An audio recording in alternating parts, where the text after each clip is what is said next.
boqor ruux oo meed ah isla markaana la jarjaray ayaa laga soo saaray kawaan lagu gowraco bini'aadamka isla markaana lagala baxo xubnaha muhiimka u ah jirkooda kadib markii halkaasi weerar ay ku qaadeen ciidamada booliiska oo xogtaasi helay.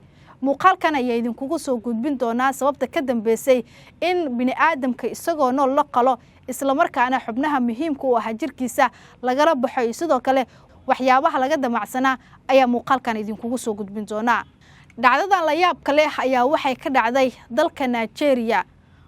kawaan ku yaala dalkaasi ayaa inta badan waxaa loo adeegsan jiray in dadka bini'aadamka lagu gowraco isla markaana xubnaha jirkooda muhiimka u ah laga soo saaro.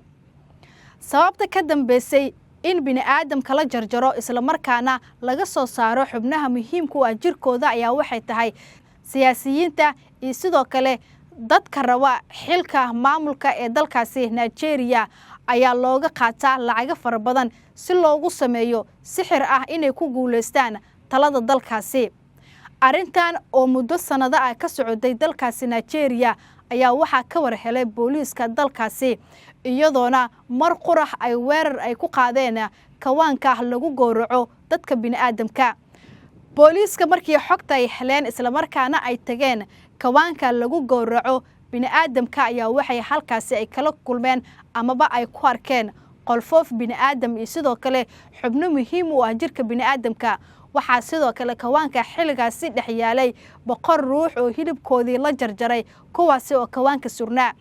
mana ahayn dadkaasi kuwa hal mar la gowracay balse waxay ahaayeen dad waqtiyo kala duwan la gowracay isla markaana lagala baxay xubnaha muhiimka u ahaa ee jirkooda. booliiska ayaa u suurta gashay inay gacanta ku soo dhigaan qaar ka mid ah raggii falkaasi ka dambeeyay iyagoona u taxaabay xabsiga. siyaasiyiinta dalkaasi Nigeria ayaa waxaa lagu sheegay in xubnahaasi muhiimka u ah amaba sixirka loo sameynayo looga qaado lacag dhan 3,000 ilaa iyo 6,000 oo dollar sida ay shaacisay dawladda ee Nigeria.